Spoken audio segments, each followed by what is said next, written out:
Hello everyone, and welcome back to another chapter of Advanced Pharmacology.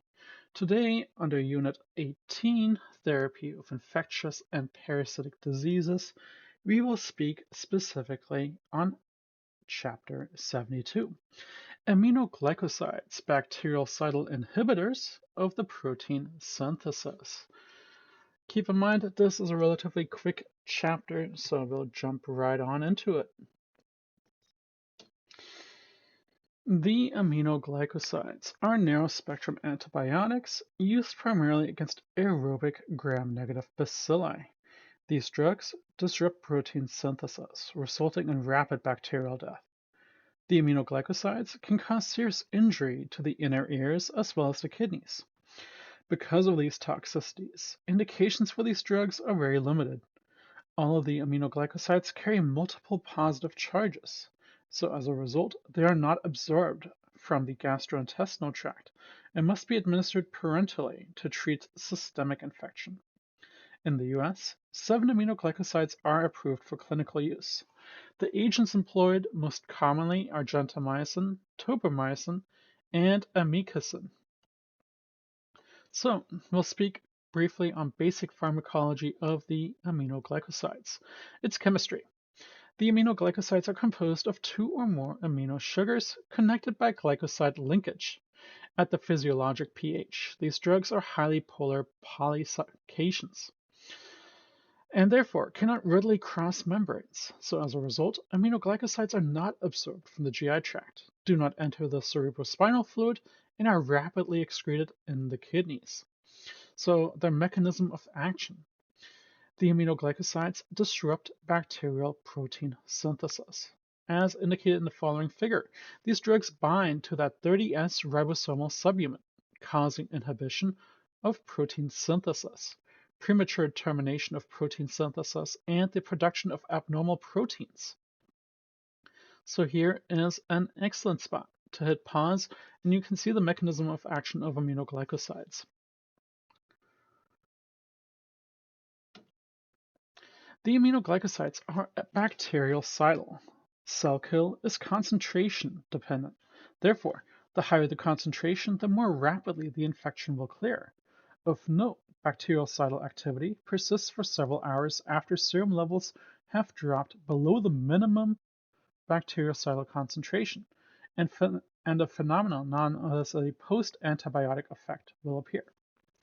Bacterial kill appears to result from the production of abnormal proteins rather than from simple inhibition of protein synthesis. Studies suggest that abnormal proteins become inserted in the bacterial cell membrane, causing it to leak.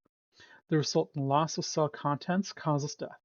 Inhibition of the protein synthesis per se does not seem to the likely cause of the bacterial death because of complete blockade of protein synthesis by other antibiotics such as tetracyclines or chloramphenicol is usually bacteriostatic, not bactericidal.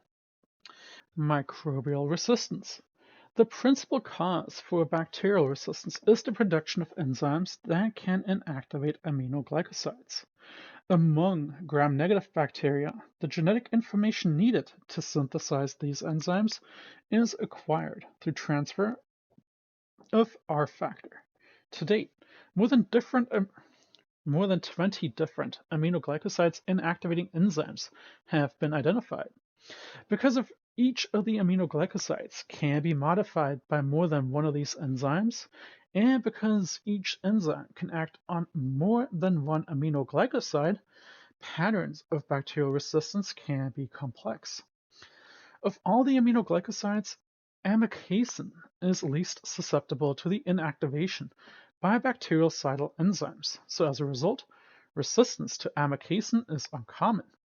To minimize emergence of resistant bacteria, amikacin should be reserved for infections that are unresponsive to other aminoglycosides. The antimicrobial spectrum. Bactericidal effects of the aminoglycosides are limited almost exclusively to aerobic gram-negative bacilli.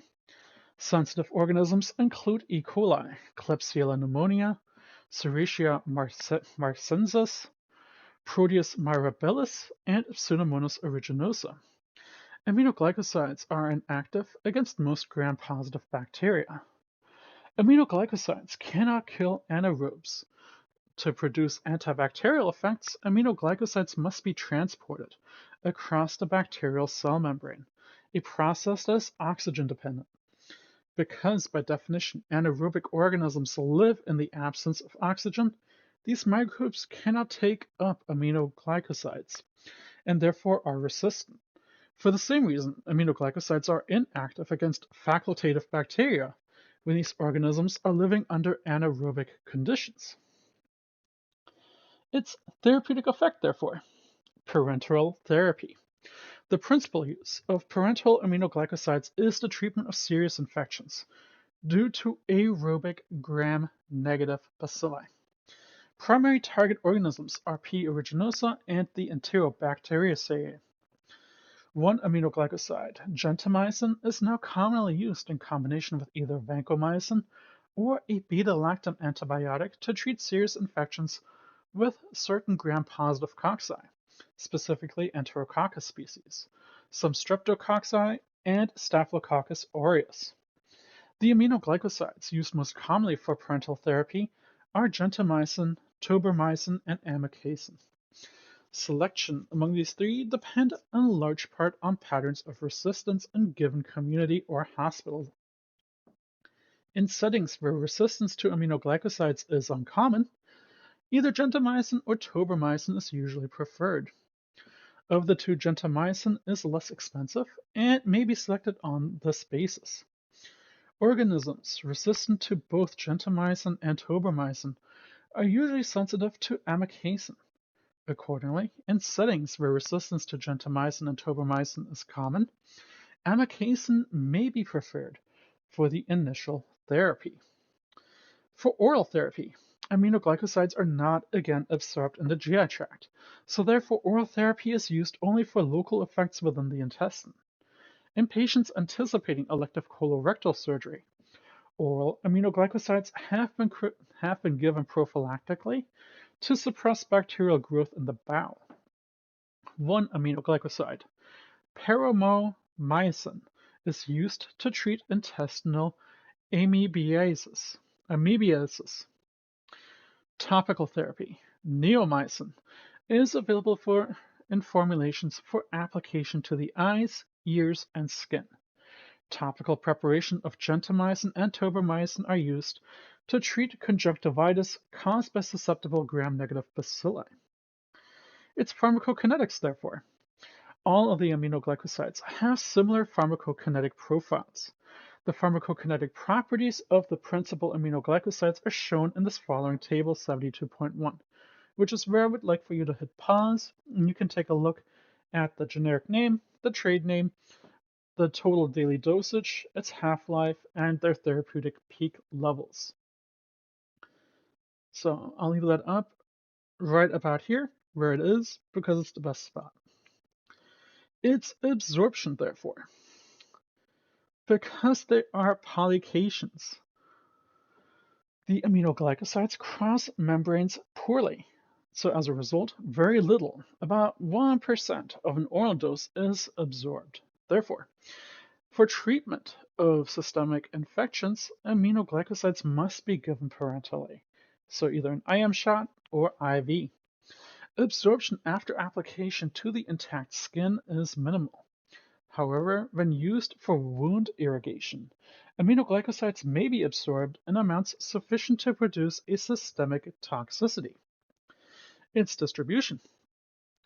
Aminoglycosides are limited largely to the extracellular fluid. Entry into the cerebrospinal fluid is insufficient to treat any type of meningitis in adults.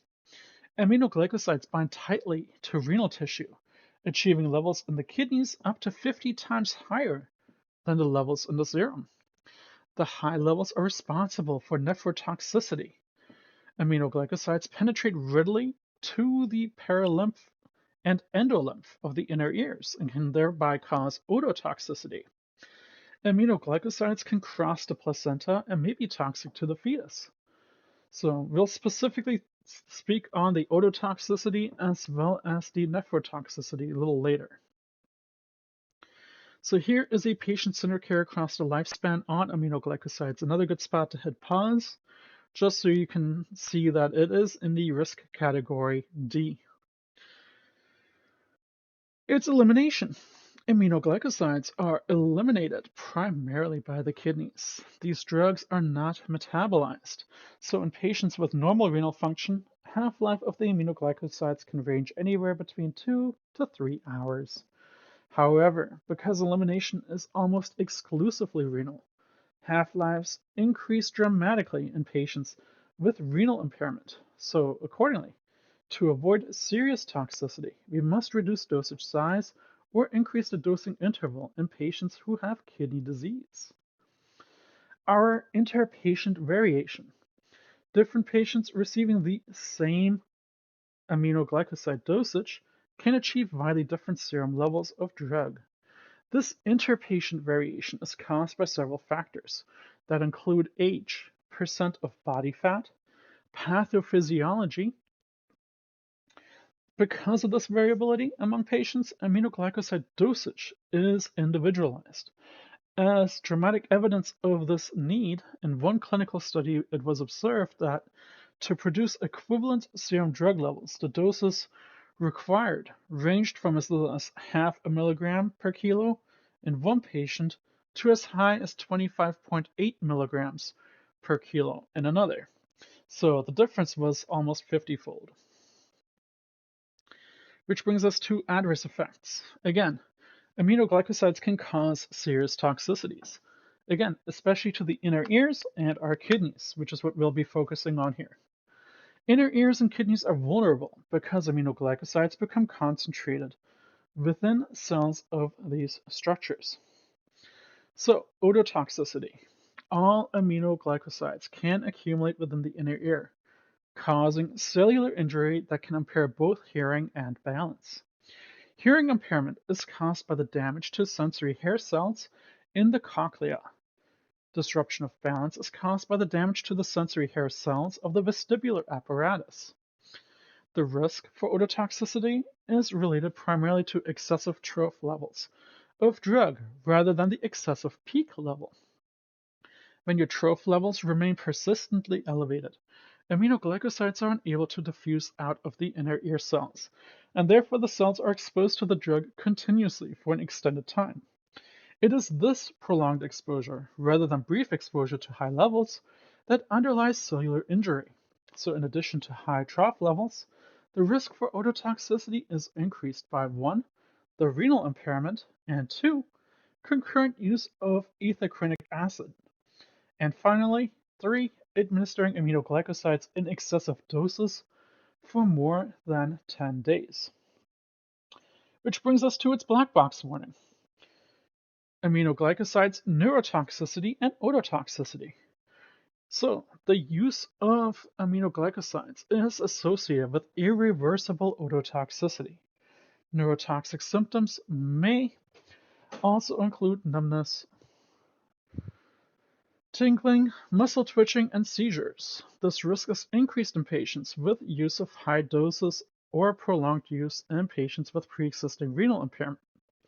Which brings us also to its second black box warning. Nephrotoxicity. The use of aminoglycosides is associated with nephrotoxicity.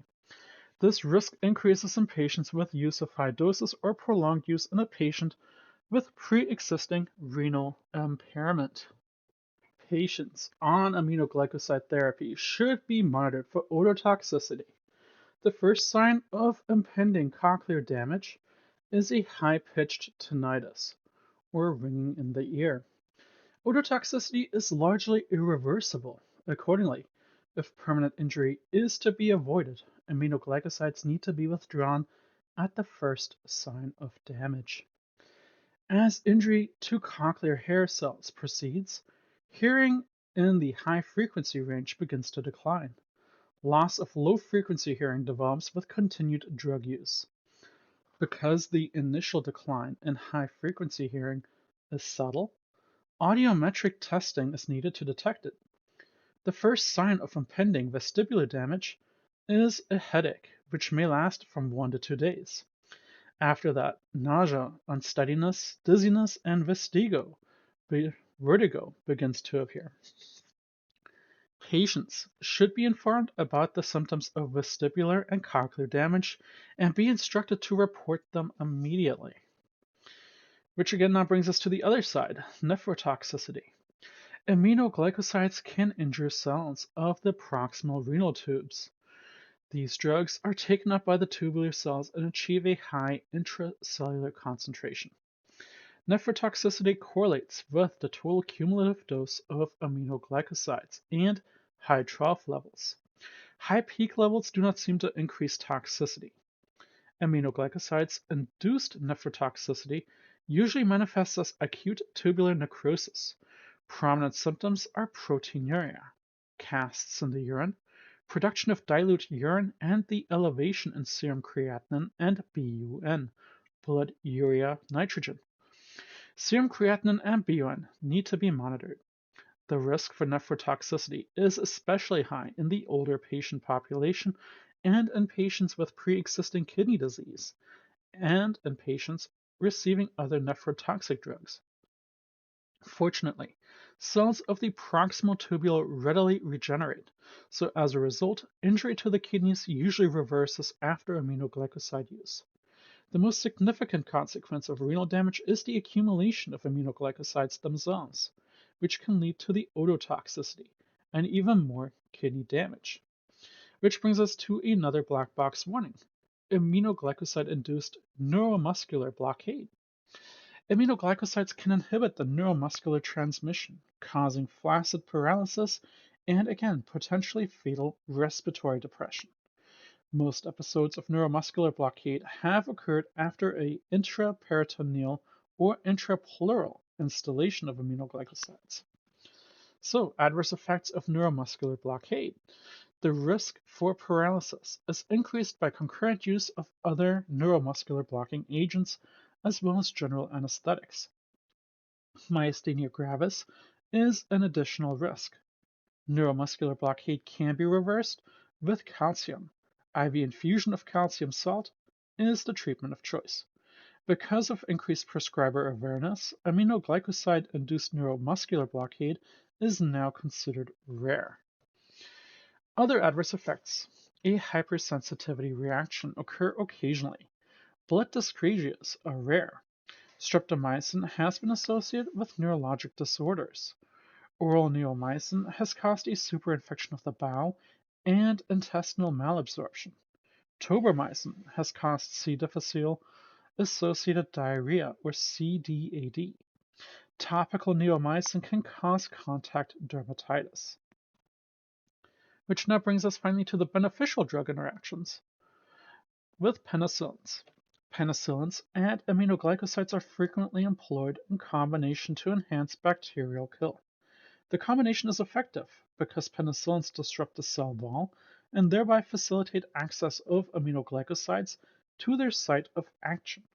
Unfortunately, when present in high concentration, penicillins can inactivate aminoglycosides. Therefore, penicillins and aminoglycosides should not be mixed together into the same IV solution, because inactivation is not likely to occur after the drugs are in the body, because drug concentrations are usually too low for a significant chemical interaction. Its beneficial interactions with cephalosporins and vancomycin. Similar to penicillins, cephalosporins and vancomycin weaken the bacterial cell wall and can thereby act in concert with aminoglycosides to help enhance bactericidal kill effects. Which unfortunately brings us to other adverse drug interactions. Again, ototoxic drugs. The risk for injury to the inner ears is significantly increased by concurrent use of ethacrinic acid, which is a loop diuretic that also has ototoxic actions of its own. Combining aminoglycosides with two other loop diuretics, Lasix and bumetanide, can appear to cause no more ototoxicity than aminoglycosides alone. Nephrotoxic drugs. The risk for renal damage is again increased by concurrent therapy with other nephrotoxic agents, Additive or potentiative nephrotoxicity can occur with amphotericin B, cephalosporins, polymyxins, vancomycin, and cyclosporins, as well as with aspirins and other NSAIDs. And again, lastly, other adverse drug interactions with muscle relaxants. Aminoglycosides can intensify that neuromuscular blockade induced by pancuronium and other skeletal muscle relaxants. If aminoglycosides are used with these agents, caution must be exercised because it can cause respiratory arrest. Which now brings us to its dosing schedule. Systemic aminoglycosides may be administered as a single large dose each day, or as 2 or 3 smaller doses. Traditionally, these drugs have been administered in divided doses given at equally spaced intervals around the clock, so for instance every 8 hours. Today, however, it is common to administer the total daily dose all at once, rather than dividing it up. Several studies have shown that once daily doses are just as effective as divided doses and probably safer. Because once daily dosing is both safe and effective, and because it's easier and cheaper than giving divided doses, once daily dosing has become the preferred schedule. Again, keep in mind, however, that this schedule is not appropriate for some patients. That would include our neonates, patients who are pregnant, patients undergoing dialysis, and patients with ascites. Monitoring our serum drug levels. Monitoring serum drug levels provides the best basis for adjusting aminoglycoside dosage. To produce bacterial kill, peak levels must be sufficiently high. To minimize ototoxicity and nephrotoxicity, trough levels must be sufficiently low. How monitoring is done depends on the dosing schedule employed.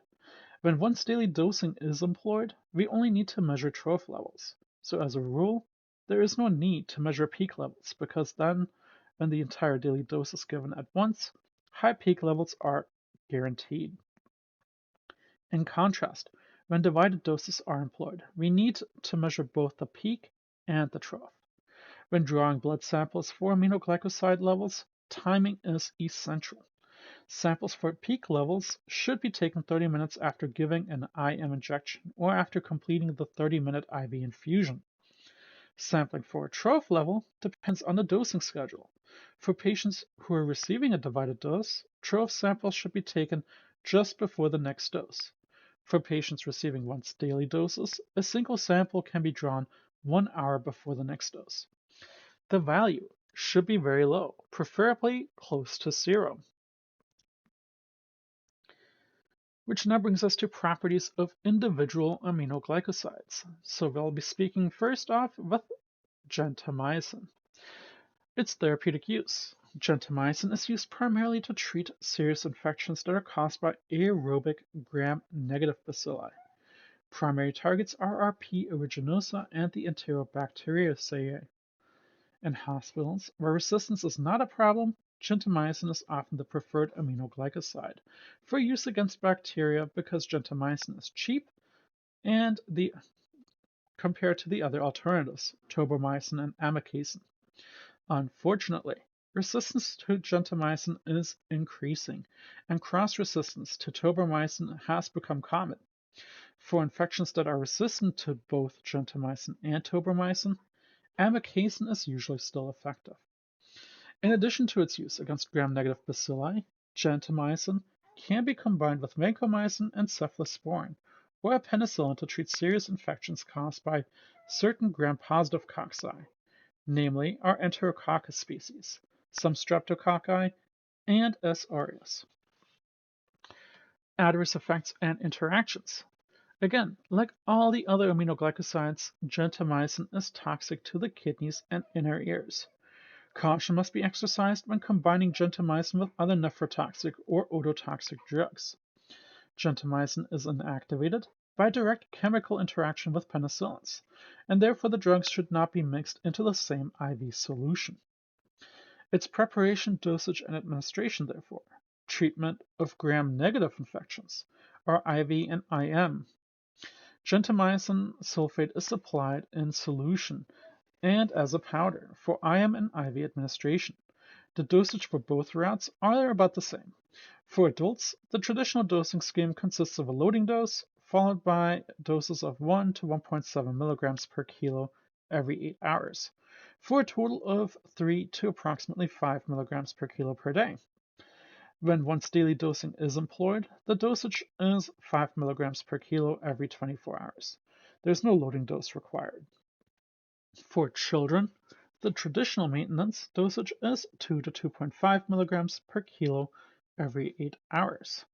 In adults and children, however, with renal impairment, the total daily dosage needs to be reduced. Duration of treatment is usually 7 to 10 days. Because of substantial interpatient variation, it is desirable to monitor the serum drug level and to adjust dosage accordingly. Peak levels should range between 4 and 10 micrograms per ml, or between 16 and 24 micrograms per ml for once daily dosing. As a rule, the trough should never exceed more than 2 micrograms per ml. Intrathecal.